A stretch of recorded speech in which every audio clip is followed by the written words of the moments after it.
पे पिछले साल भी आई थी। दुख की बात है लेकिन पिछले साल कम लोग दिखे थे।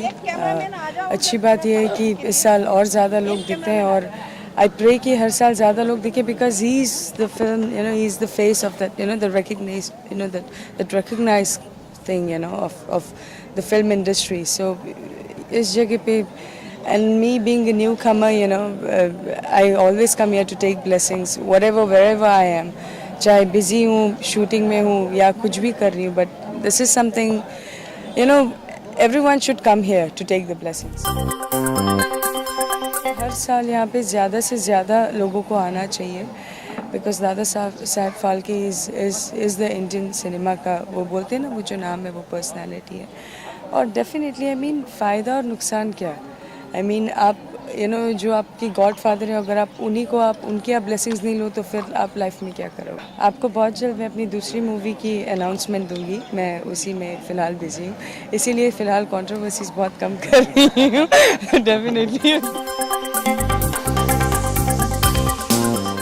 it feels great and I believe every second person of this industry should come. Me being a newcomer, I'm coming here almost every year. Last year I was here, even this year I'm here, and I will be here every year because this is kind of blessing that you need, to work hard more. So definitely it feels good, it feels great to be a part of this industry. Is the face of that, the Indian cinema. I believe in, not me, everyone believes in, he's that वो recognize, वो जो बोलते हैं ना, he's that man, that person behind everything. आज जो कुछ भी चल रहा है, everything, he is the godfather. So he has played like the biggest role in Indian cinema. यही चीज़ बुरा लगता है कि मैं एक न्यू कमर होने के बावजूद भी मैं यहाँ पे आती हूँ। पिछले साल भी आई थी क्योंकि मुझे ऐसा लगता है कि यहाँ पे आना चाहिए और मैं लोगों को यही बोलना चाहूँगी कि आप कंट्रोवर्सीज करते हो, आप कुछ भी करते हो, शूटिंग करते हो, whatever, but this is something serious that आपको एटलीस्ट 5 मिनट निकाल के आपको आना चाहिए। फ्यूचर प्रोजेक्ट्स, फ़िलहाल अपनी दूसरी मूवी की अनाउंसमेंट बहुत जल्द करने वाली हूँ, इसीलिए कंट्रोवर्सीज नहीं कर रही हूँ। इसलिए बड़ी शांत हूँ। बहुत अच्छी धमाकेदार न्यूज़ के साथ आऊँगी बहुत जल्द, I think almost in a week और 10 days। तो स्टे ट्यून्ड। एफिशिएंट हमारे सब तंत्रज्ञ हो या आर्टिस्ट हो या सब टेक्नीशियंस जो भी जिस तरह से काम कर रहे हैं, अगर उनको सुदृढ़ रखे। आज हमने देखा तो लास्ट 1 साल में बहुत बार ऐसी न्यूज़ आ जाती है कि कई हमारे सिने जगत के कोई कलाकार हो, कोई डायरेक्टर हो, कोई टेक्नीशियन हो, वो हार्ट अटैक से चले गए। हमारे पढ़ने का, सिखाने का कुछ यही नहीं था, तभी वो सब दादा साहब से सब टेक्निकल जो ये होता है एडिटिंग, फिर वो तभी तो ज़माने में इतना टेक्नोलॉजी इतना डेवलप नहीं था, तो फिल्म उधर से आता था, वो फिल्म हाइपो में डाल के उसका प्रोसेसिंग करना, उसको परफोरेशन करना, वो सब रात को 2-3 बजे तक वही काम चलता था। तो हम लोग गवर्नमेंट से, कोई गवर्नमेंट के आदमी हो तो हम लोग गवर्नमेंट से बहुत बार बोल चुके हैं और अभी भी बोलना चाहती हूँ। फैमिली फ्रेंड है हर्ष गुप्ता करके, उनके थ्रू उन्होंने बोला कि अरे एकेडमी को फंड्स की काफ़ी ज़रूरत है तो आप कुछ मदद कर सकते हैं, ये उस हिसाब से यहाँ का। और हम एकेडमी अवार्ड्स जो हो रहे हैं 28 अप्रैल को, उसके भी ब्रांड स्पॉन्सर्स हैं। ऐसे फाल्के ने शुरुआत की थी बेसिकली, अगर वो नहीं होते तो आज पता नहीं फिल्म लाइन कहाँ जाती या कैसे होता। तो इस तरह से as he is called father of film industry.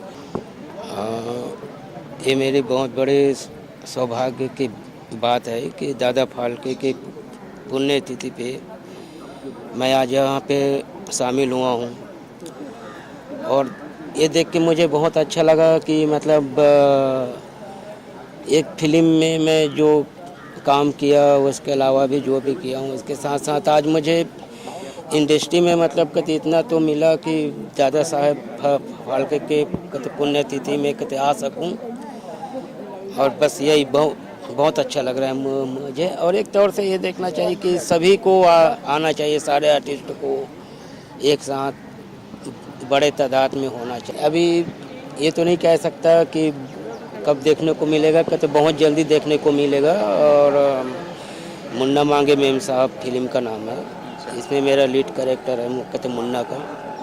Pipli lab के बाद तो बहुत बड़ा योगदान है, कहते उनके ही बदौलत है जो आज ही कहते इंडस्ट्री का इतना बड़ा नाम है। और जो भी बड़े बड़े एक्टर हैं, दिग्गज एक्टर हैं, उनके अलावा डायरेक्टर हैं, तो कहते उनके बदौलत है। अगर उन्होंने कहते इंडस्ट्री नहीं खड़ा किया होता, पहला फिल्म नहीं बनाया होता, तो शायद आज ये इंडस्ट्री नहीं रहता। बहुत अच्छा लग रहा है, इसमें कैसा लगने का कोई सवाल नहीं है। लेकिन क्या है, दुख इस बात का है कि इतनी बड़ी हस्ती जिसकी वजह से आज कुछ लोग मर्सिडीज में, BMW में घूम रहे हैं, बड़े बड़े बंगलों में रह रहे हैं, बड़े बड़ा नाम करते हैं, वर्ल्ड टूर करते हैं, उन्होंने कभी याद किया है? टाइम है, अवेयरनेस नहीं है और वक्फा बहुत बीच में गुजर गया है, तो इस लोग शायद कुछ जानते भी नहीं होंगे फाल्के साहब के बारे में। लोग पड़ता है, जैसे कि हमने निकाला, सावन जी ने निकाला और कई लोगों ने निकाला, टाइम निकालना पड़ता है कुछ ज़रूरी चीज़ों के लिए। जैसे हम आम दिनचर्या के लिए टाइम निकालते हैं, वैसे इसके लिए भी टाइम निकालना चाहिए, क्योंकि यही हमारे गॉडफादर हैं। हमारे इंडस्ट्री में कोई फादर नहीं है, कोई गॉडफादर नहीं है, लेकिन यही हमारे गॉडफादर है जिन्होंने इंडस्ट्री को स्टार्ट किया आज से 101 साल पहले। आज इंडस्ट्री को 101 साल हो गए हैं और आज हम आपके सामने इसलिए खड़े हैं क्योंकि ये हमारे पीछे खड़े हैं, आप देख सकते हैं। दाता है, father of the film industry है वो नहीं होते तो ये नहीं होता जहाँ आज हम खड़े हैं बात कर रहे हैं, इतना सब कुछ होता था। तो ये तो उनकी कोई भगवान ने ऊपर से किसी को भेजा कि जाओ और एक नया माहौल क्रिएट करो, जिससे आप मीडिया के थ्रू, अपनी ख्यालों के थ्रू, अपनी विचारधारा के थ्रू, एजुकेशन के थ्रू सारी दुनिया में अपनी बात को कहो, ताकि लोगों को उसका अच्छा सबक भी मिले। और हालांकि हम दिखाते हैं कि बुराई का एंड में फिल्म में सर कट जाता है, लेकिन लोग बुराई भी अपना लेते हैं। तो ये लोगों पर की उनके अपनी भावना, अपनी सोच पर है। लेकिन हमारी इंटेंशन ये नहीं होती कि हम बुराई प्रीच कर रहे हैं या टीच कर रहे हैं लोगों को। लेकिन सिनेमा ने इतना चेंज किया है दुनिया को, आपको और मुझे सारी दुनिया के नज़दीक कर दिया है। चाहे मैं हॉलीवुड में हूँ, चाहे बॉलीवुड में हूँ, चाहे कहीं भी हूँ, सिनेमा ने लोगों को बहुत करीब कर दिया है। उसके बाद टेलीविज़न ने बहुत करीब कर दिया है। That is another branch of cinema only. तो ये तो उनकी ब्लेसिंग है। हम लोग जो इतना आज कमा खा रहे हैं या अपनी तरक्की कर रहे हैं, सुख से रह रहे हैं, तो हमें एक अजीब नया ज्ञान दे के गए। नाम चिराग ठक्कर है और मैं इस मूवी धमाल में एज ए लीड प्ले कर रहा हूँ। ये एक कॉमेडी मूवी है जिसमें ओम पुरी, राजपाल यादव, टिकू तलसानिया, विजय शिरजी और काफ़ी कॉमेडी आर्टिस्ट हैं। और एक कंप्लीट पैसा वसूल मूवी विद गुड म्यूज़िक, एक फैमिली एंटरटेनमेंट और लास्ट में एक बहुत ही अच्छा सोशल मैसेज है जो आप मूवी देखेंगे तो आपको पता चलेगा। और मेरा कैरेक्टर इसमें मैं एक सिंपल सीधा साधा एक शर्ट सप्लायर प्ले कर रहा हूँ जो मॉल वगैरह में शर्ट सप्लाई करते हैं। और कैसे इस लड़के की मुलाकात ओमपुरी जी, इसके हीरोइन वगैरह से होती है और कैसे क्या हंसी मजाक के साथ इस मूवी में जो हो रहा है वो दिखाया जाए। ओमपुरी तो अपने आप में एक पूरा का पूरा इंस्टीट्यूशन है। He himself is a entire institution of acting. तो उनके साथ काम करने में अपने आप एज एन एक्टर काफ़ी कुछ सीखने मिला है, काफ़ी कुछ जानने मिला है। राजपाल यादव जी के साथ भी काम करने में बहुत मज़ा आ गया। बाकी जितना एक्टर्स है सारे के सारे कोऑपरेटिव हैं। ऐसा कभी फील नहीं हुआ कि मैं नया हूँ और वो इतने एक्सपीरियंस्ड है तो कहीं ना कहीं वो डोमिनेंस है। बट बहुत बहुत स्वीट है सब लोग।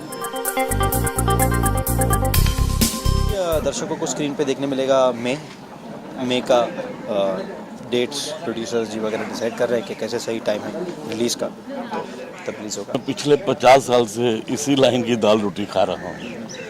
ये हम सब के फादर हैं।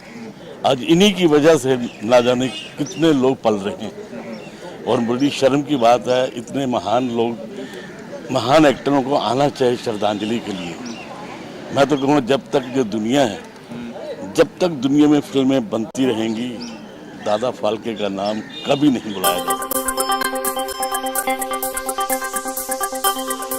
मे भी लोगों को ज़्यादा करके इस चीज़ के बारे में पता नहीं होगा कि आज है नहीं है, like may be they are unaware of it. Feel तो नॉर्मली हो ही गए हैं, बट एज एन माइल्डली तो रिस्पेक्ट जो है वो दिल में है। एंड इनको मैं अपना गुरु मानती हूँ और इनसे मैं अपना आगे अपनी स्टार्ट करना।